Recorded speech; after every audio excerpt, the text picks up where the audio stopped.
Thank you so much for being here. My name's Apryl Herron. I work with Clackamas County Public Health across the way in the PSB.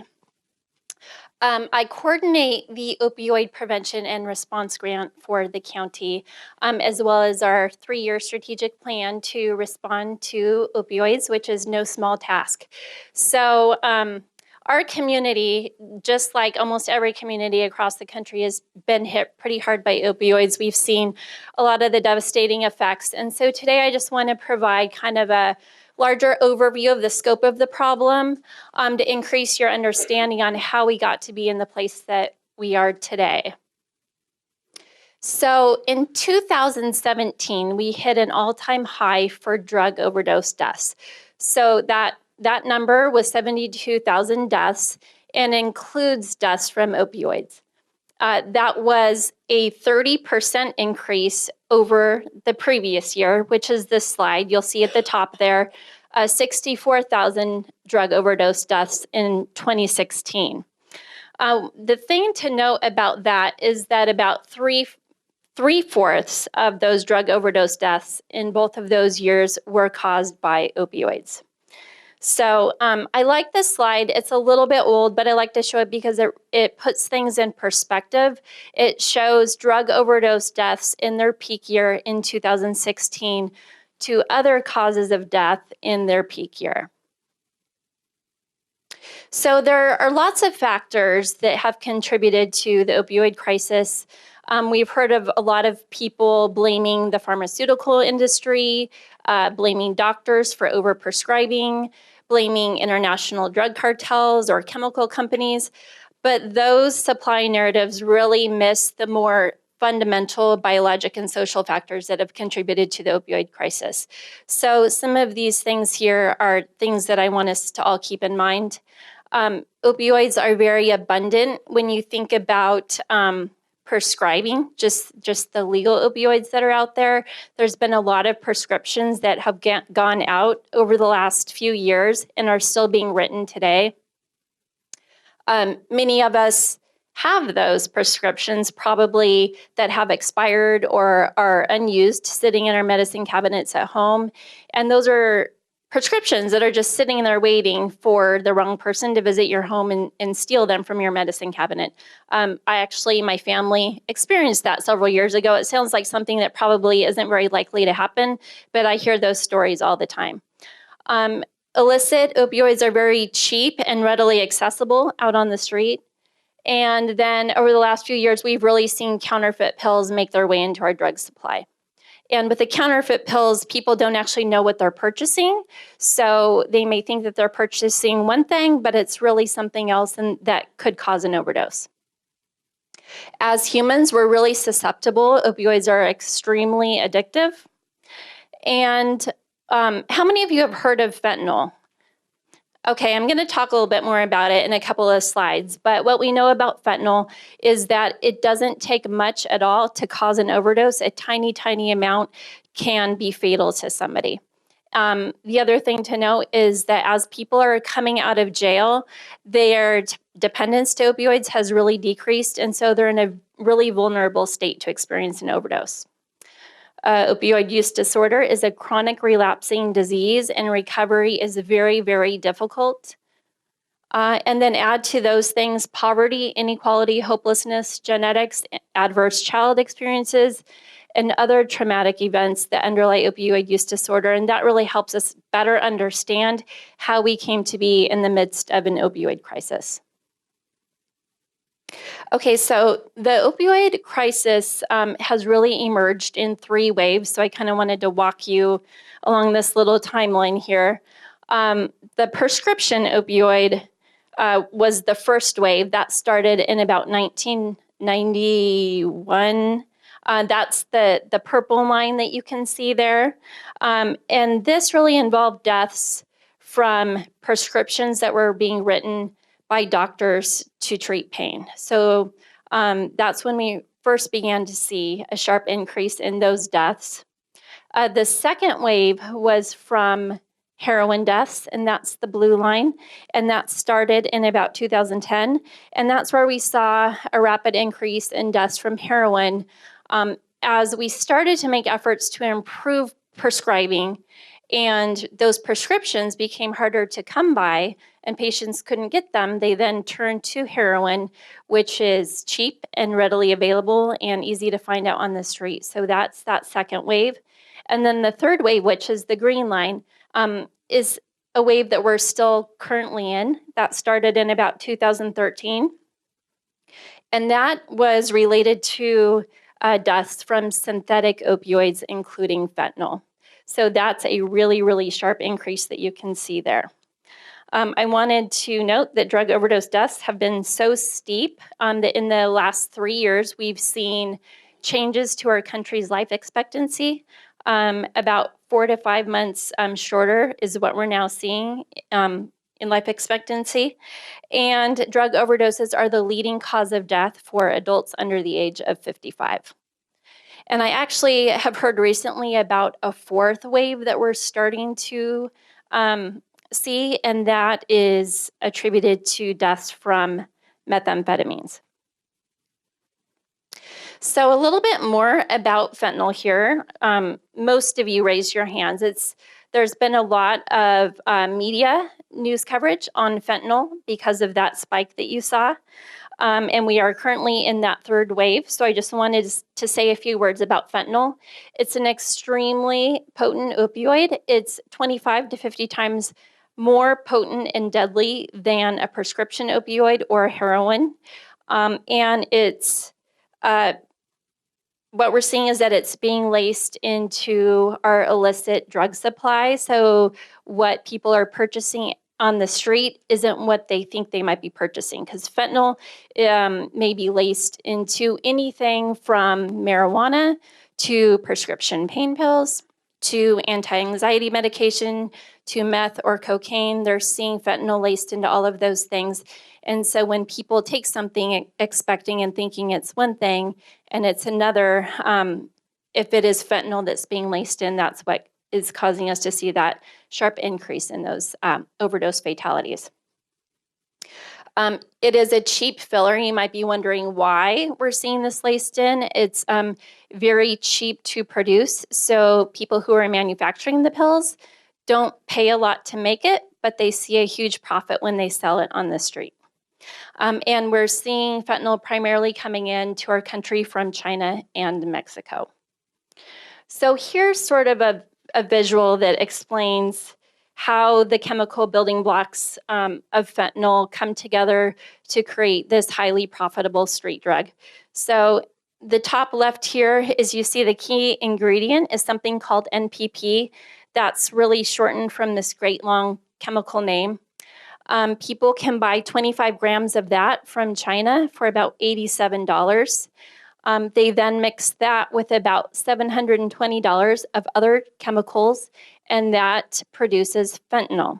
So the resulting 25 grams of that fentanyl, which cost around $810 to make, is equivalent to about $800,000 worth of pills on the black market. And many of these pills, what's being laced in, this is being done in home labs. So people's measurements of ingredients aren't always very accurate. So it's not that they may intend to put a deadly amount in, but unfortunately that's often what is happening. So opioid deaths are just the tip of the iceberg for what we're seeing for the impacts on our society.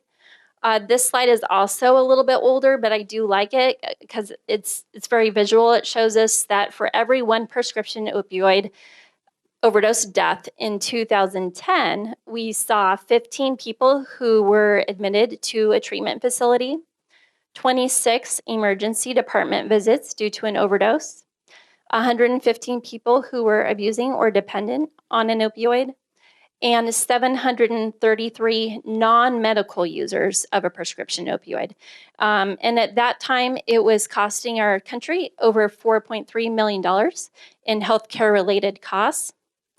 So you can imagine what those numbers look like today, much higher. Economically, the impact of opioids on our society is costing us $55 billion a year in health and social costs related to just prescription opioid abuse, and $20 billion a year for emergency department and inpatient care related to opioid overdoses.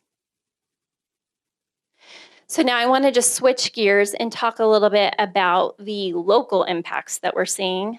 So this is looking at the state of Oregon. I will say that we are lucky that we haven't seen the devastating effects from fentanyl in Oregon like they have on the East Coast and in the Midwest. I mean, it's definitely hit here, but nothing like what they're seeing in other parts of the country. Where our problem is with prescription opioids. Oregon has one of the highest rates of prescription opioid abuse in the United States. We're the red. We're one of the top 10 states for non-medical use of prescription pain pills. Just to give you an idea of what that looks like, in 2016, 220 million pills were prescribed to Oregonians. And if you were to do the math based on the population at that time, it would have been enough for 55 pills per person. And we see an average of about 3 deaths in Oregon every week from opioids. So here's our a little bit about what we know about Clackamas County. So unfortunately, we have one of the highest prescribing rates in the region. So compared to our Tri-County partners, and then also comparing us to the state of Oregon, our prescribing continues to be pretty high. Everybody's coming down, which is good. Prescribers are doing a much better job of being responsible with what they're prescribing, but we definitely still have a lot of work to do. I wanted to just read a couple of statistics that I had for our county. Back in 2015, this was at the height of the prescribing era for our county. Our retail pharmacies dispensed 417,000 opioid prescriptions to a population of 401,000.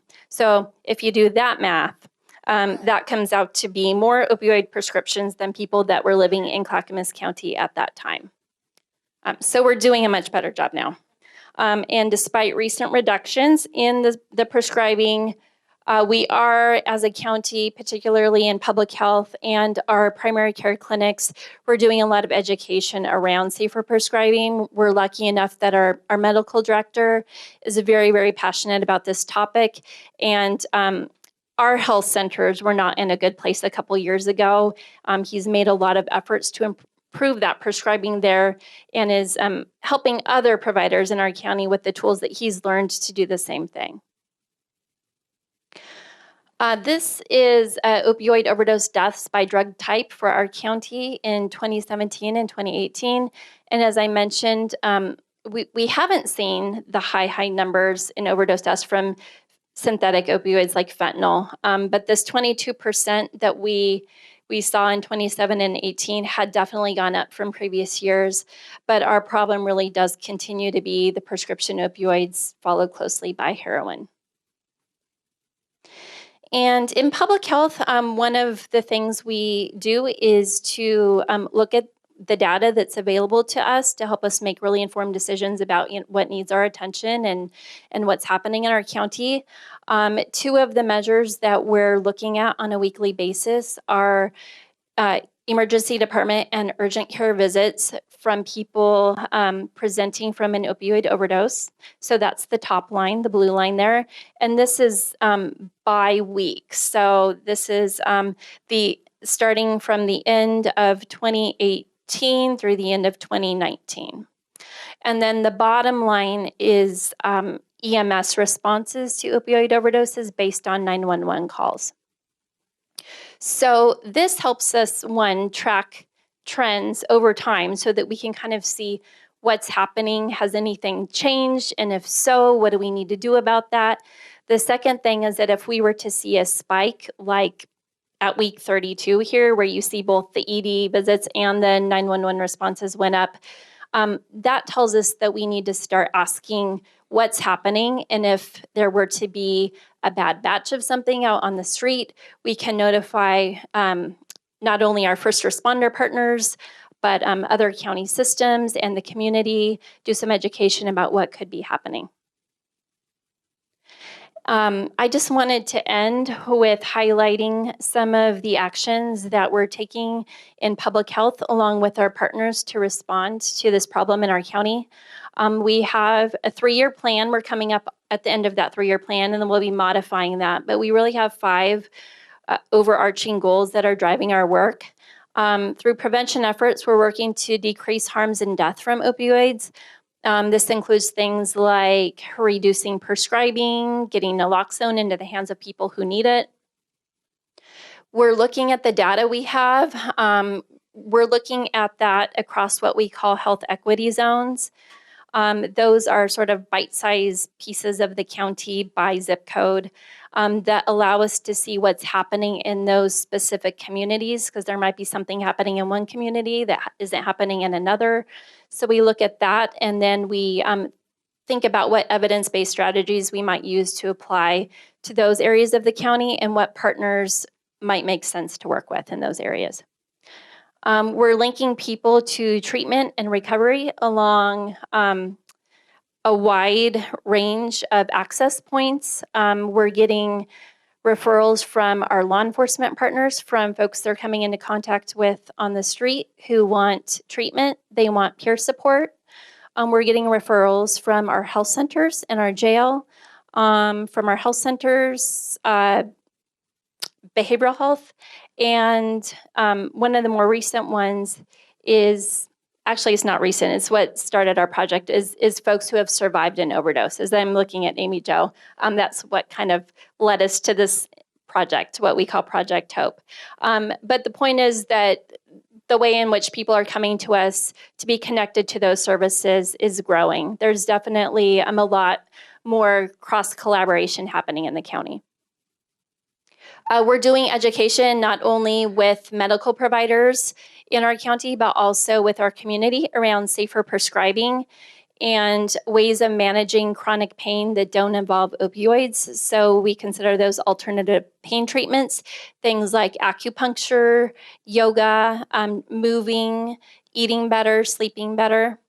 And then lastly, we're strengthening our community partnerships and improving care coordination across systems, and also working more efficiently to leverage each other's resources so that we're not taking a siloed approach in this work.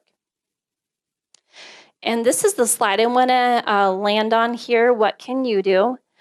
So there's 3 things I want to leave you with today. One of them is, if you have leftover medicine in your medicine cabinet at home, if it's any kind of medicine, not just prescription pain pills, we have some awesome new flyers. They're on the back table. They have all of the locations where there are medication drop boxes in the county. Almost all of our law enforcement agencies have one, and more of our pharmacies have come on board too. So make sure you take one or as many of those as you want. If you have clients who could use them, or other staff, please take them and share them. The second thing is to do your part to reduce stigma. What we need is more compassion around substance use disorders, and not judgment. So I'm willing to bet most of us in this room either know someone who has suffered from a substance use disorder or have ourselves. So I think if we can collectively start changing how we talk about and how we treat people with a substance use disorder, that we're going to make a big difference. And the third thing is to carry and get trained to administer naloxone, which is why you're here today. And I'm not sure if I have any time for questions. Am I? You actually have no time for questions, but I'm going to make time. So if that's such good information, and it's scary information, but if you guys have any questions, we can at least take a couple. And we may have time at the end too. And I'll be here if something comes to mind. All right. Okay. All right. Thanks, Thank April. you.